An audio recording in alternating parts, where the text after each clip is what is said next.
देशभक्त नहीं रहा। आरएसएस का आजादी की लड़ाई में उल्टा रोल था, अंग्रेजों के साथ थी आरएसएस। आरएसएस ने इस देश के संविधान को स्वीकार नहीं किया, आरएसएस ने तिरंगे झंडे को स्वीकार नहीं किया, और 2002 तक तिरंगा झंडा आरएसएस के मुख्यालय पर नहीं फहराया गया। और जब 2 लड़कों ने जाकर फहरा दिया तो आरएसएस ने उनके खिलाफ मुकदमा लिखवाया। और जो आरएसएस के विषय में बोला है, उन्होंने प्रणब मुखर्जी को अपमानित किया, क्योंकि प्रणब मुखर्जी उसके हेडक्वार्टर पे, उन्होंने महात्मा गांधी को अपमानित किया है, उन्होंने जेपी नारायण जिन्होंने प्रशंसा की उनको अपमानित किया है, उन्होंने नेहरू जी को अपमानित किया है, उन्होंने बहादुर शास्त्री को अपमानित किया जिन्होंने आरएसएस की रोल को और योगदान को समझते हुए उनको रिपब्लिक डे में बुलाया था। पर मैं सवाल पूछना चाहता हूं, उन्होंने कहा कि आरएसएस के कोई भी व्यक्ति ने तिरंगे के लिए कभी कुछ नहीं किया। अरे भाई, देवीपत चौधरी और जगतपति कुमार ने छाती पर 1942 में गोली खाई। आप मुझे एक समाजवादी बता दीजिए, समाजवादी पृष्ठभूमि का, जिसने छाती पर गोली खाई हो। और सुनिए,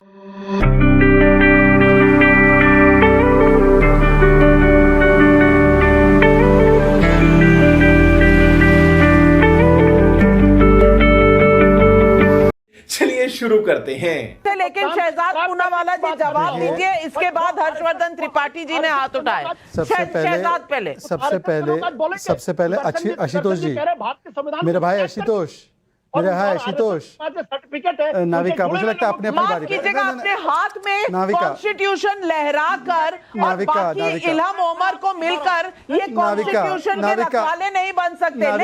लेकिन आशुतोष जी, अब देखिए, शहजाद पूनावाला जवाब दीजिए।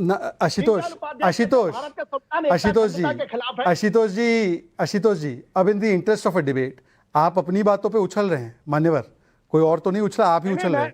अब सुन लीजिए आशुतोष जी, मैंने आपके बीच में एक भी बार डिस्टर्ब नहीं किया, तो आशुतोष जी अपनी अपनी बारी में, आशुतोष जी अपनी अपनी बारी में, आशुतोष जी अपनी अपनी बारी में, अपनी अपनी बारी में, और थोड़ा धैर्य आपको भी दिखाना पड़ेगा। हो सकता है मेरी बातों से आपको उछलने का मन करे, पर उछलना मत, अपनी बात पूरी करने दीजिएगा। ये मुझे लगता है लोकतांत्रिक बर्ताव होगा। देखिए, पहले तो मैं आशुतोष जी की बातों पर उछल नहीं चाहता हूं, मैं तो स्वागत करना चाहता हूं।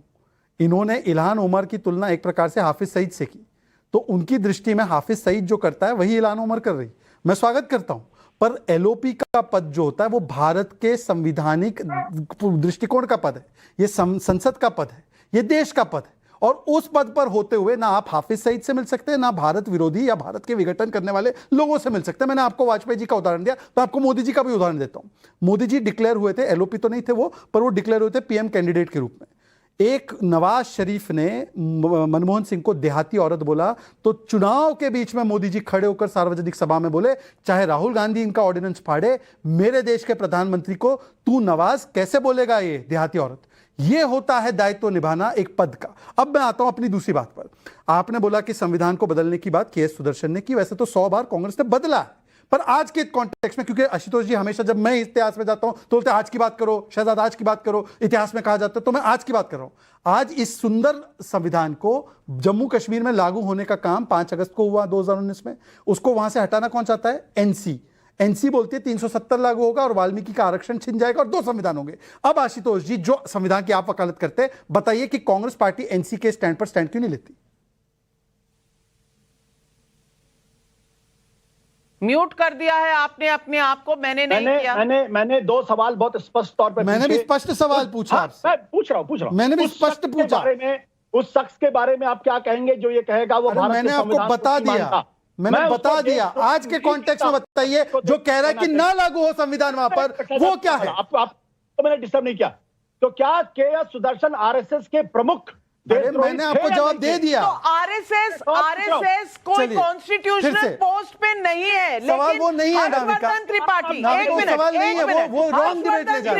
हर्षवर्धन त्रिपाठी, अगर संविधान की बात हो रही है और अगर बात हो रही है भारत की अखंडता की, तो क्या इल्हाम ओमर जैसे इंसान जो 370 के भी खिलाफ हैं, जो पीओके पाकिस्तान का बनाना चाहते हैं, और उनके ऊपर आशुतोष जी का कोई व्यू ही नहीं है? वो कह रहे हैं हाफिज सईद से भी मिल लो, गुरपतवंत सिंह जो खालिस्तान बनाना चाहते हैं वो भी सही है।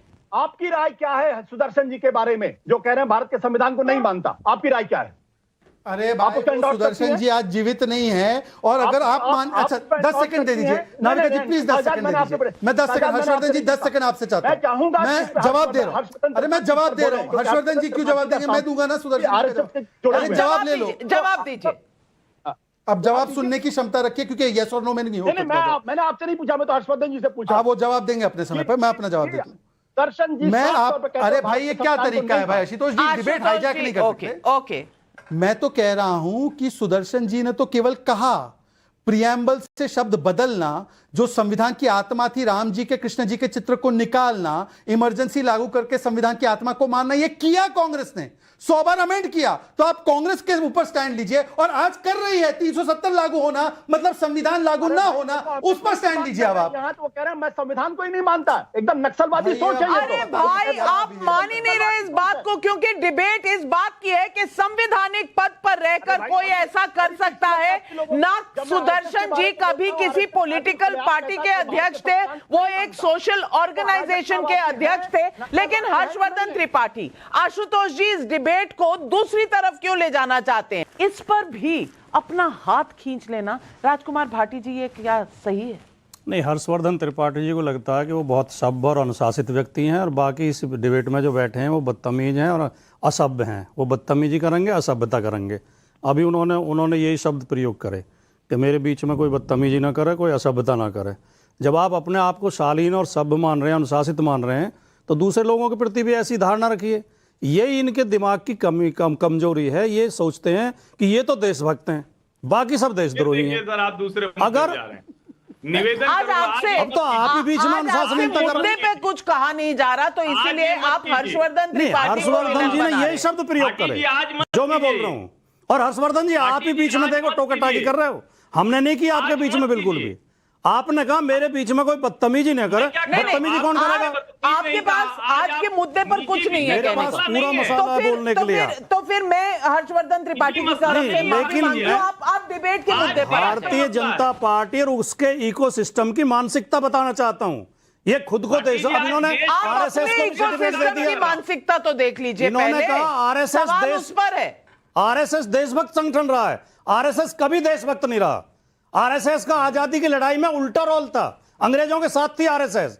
आरएसएस ने इस देश के संविधान को स्वीकार नहीं किया। आरएसएस ने तिरंगे झंडे को स्वीकार नहीं किया, और 2002 तक तिरंगा झंडा आरएसएस के मुख्यालय पर नहीं फहराया गया।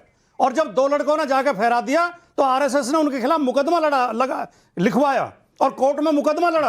अरे भैया, मुलायम ये सिंह भी झूठ है। यादव जी तो इस देश के रक्षा मंत्री थे, और अगर देशद्रोही ऑर्गेनाइजेशन थी तो आपने कुछ क्यों नहीं किया?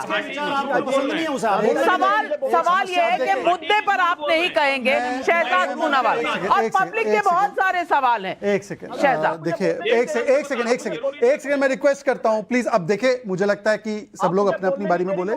देखिए भाटी जी, आशुतोष जी, देखिए अब आप हर्षवर्धन जी को सही प्रूव कर रहे हैं। अब आप हर्षवर्धन जी को सही प्रूव कर रहे हैं। ना ऐसे नहीं होता। नाविका जी, सवाल का जवाब मैं दूंगा, ऐसे नहीं होता। आशुतोष जी आ रही हूं आपके पास। धीरज, धैर्य, थोड़ा सा। भाटी जी इतना धैर्य दिखा रहे हैं, जवाब सुनना भी उनको। आपके पास 30 सेकंड में अपनी बात कहें। भाटी जी ने दरअसल जो आरएसएस के विषय में बोला है, उन्होंने प्रणब मुखर्जी को अपमानित किया, क्योंकि प्रणब मुखर्जी उसके हेडक्वार्टर पे गए। उन्होंने महात्मा गांधी को अपमानित किया है। उन्होंने जेपी नारायण जिन्होंने प्रशंसा की उनको अपमानित किया है। उन्होंने नेहरू जी को अपमानित किया है। उन्होंने बहादुर शास्त्री को अपमानित किया, जिन्होंने आरएसएस की रोल को और योगदान को समझते हुए उनको रिपब्लिक डे में बुलाया था। पर मैं सवाल पूछना चाहता हूं, उन्होंने कहा कि आरएसएस का कोई भी व्यक्ति ने तिरंगे के लिए कभी कुछ नहीं किया है। अरे भाई, देवीपत चौधरी और जगतपति कुमार ने छाती पर 1942 में गोली खाई। आप मुझे एक समाजवादी बता दीजिए, समाजवादी पृष्ठभूमि का, जिसने छाती पर गोली खाई हो। और सुनिए, अब बीच में नहीं भाटी जी, देखिए अब यही अभद्रता थी, यही त्रिपाठी जी बोल रहे थे, यही अभद्रता। देखिए मैंने पूरा Navika, this is not fair. Navika, this is not fair. Navika, this is not fair कि आप हर बार किसी के फ्लो को आरएसएस के नाविका जी, आप इंटरव्यू कीजिए। नाविका, इंटरव्यू हर चीज का मुद्दा आरएसएस का मुद्दा है ही नहीं। आज मुद्दा है इल्हाम ओमर। मैं इल्हाम ओमर पे सवाल का जवाब नहीं बन रहा। इसी बात का जिक्र कर रहे थे कि जब हम लोग की बोलने की बारी आती है, जब दूसरे पक्ष की बोलने की बारी आती है, झूठ बोले जाओगे तो कब? अरे भाई, तो हमें भी आपकी बात झूठ लगती है, हम नहीं बोलते बीच में। आप देशद्रोही को देशभक्ति का सर्टिफिकेट दे रहे हो।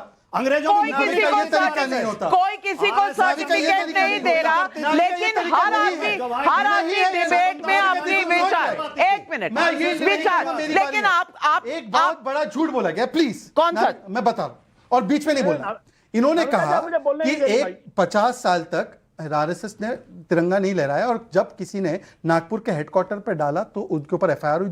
फैक्चुअली बताता हूं, 2004 तक, जब तक नवीन जिंदल ने सभी प्राइवेट इंस्टीट्यूशंस को अधिकार नहीं दिया था सुप्रीम कोर्ट के माध्यम से, हम नहीं लगा सकते। दूसरी ये बात, भी आप सुनिए, गलत बोल अरे रहे भाई हो। तरीका ये ठीक नहीं है 15 नाविका, अगस्त नाविका यू 26 कांट अलाउ कि वो झूठ बोले और मैं करेक्ट ना करूं, झूठ बोल रहे हैं। Navika, but it has to be private allowed. घरों में नहीं था। नहीं नहीं, एक प्लीज मिनट, प्राइवेट घरों मैं में कह नहीं रहा हूं था। कि मेरी बात आ जानी चाहिए without Navika, this is very important. केवल आरएसएस मैं कह रहा हूं कि अपनी बारे में बोलिए ना भाई, हाँ। दिस इज नॉट फेयर ना। मैं आऊंगी नहीं, आप आपके झूठ पास, मत बोलें आप। मैं अरे पर this is आऊंगी not the way. आपके- मैं आऊंगी आपके पास।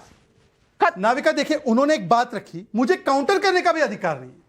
1952 से लेकर 2004 तक, जब तक नवीन जिंदल का केस नहीं आया, किसी को भी अधिकार नहीं था। और दूसरी बात, 2002 में जब कोई लोग गए नागपुर में और हेडक्वार्टर पे लगाया झंडा, तब सरकार महाराष्ट्र में कांग्रेस की थी, कांग्रेस ने उन पर एफआईआर की, हमने नहीं की। आप चेक कर लीजिए, अगर मैं झूठ बोल रहा हूं तो मैं माफी मांगूंगा। आप चेक कीजिए पुलिस किसके तहत थी, कौन स्टेट गवर्नमेंट में था जिन्होंने एफआईआर करवाई, हमने नहीं करवाई। ये फैक्ट जाना चाहिए। आरएसएस को गाली देना और आरएसएस को बदनाम करना बंद करिए, बंद आरएसएस ने करिए, बंद दिखाई करिए। थी। नहीं नहीं, मेरा सवाल सिर्फ इतना है, मेरा सवाल आपसे आप लगातार राजकुमार झूठ बोलते भाटी हैं। जी, सिर्फ इतना है कि आप आरएसएस को इल्हम ओमर के साथ कंपेयर करना चाहते हैं आज? नहीं, इल्हम तो ओमर जैसे लोगों से हमारी कोई सहानुभूति नहीं है, हमारे भारत के विरोधी हो, चाहे पन्नू हो, चाहे इल्हम ओमर हो। नहीं, तो फिर आप ये हम क्यों क्यों नहीं कह पा रहे कि राहुल गांधी का उससे मिलना सही नहीं था? कुछ भी- इतना सा शब्द नहीं निकल रहा आपके प्रियंका ने मुंह कहा, से। प्रियंका चतुर्वेदी ने नरेंद्र कहा, मोदी जब नवाज शरीफ से मिलने गए थे पाकिस्तान, वो ठीक था। ये जब- कुतर्कता है, जब दो आडवाणी लोगों जी का डिप्लोमेटिक जिन्ना की विजिट बाजार पे और गए ये थे, विजिट तो ठीक था। आडवाणी जी ने उसका खामियाजा आडवाणी भुगता, जी जब जिन्ना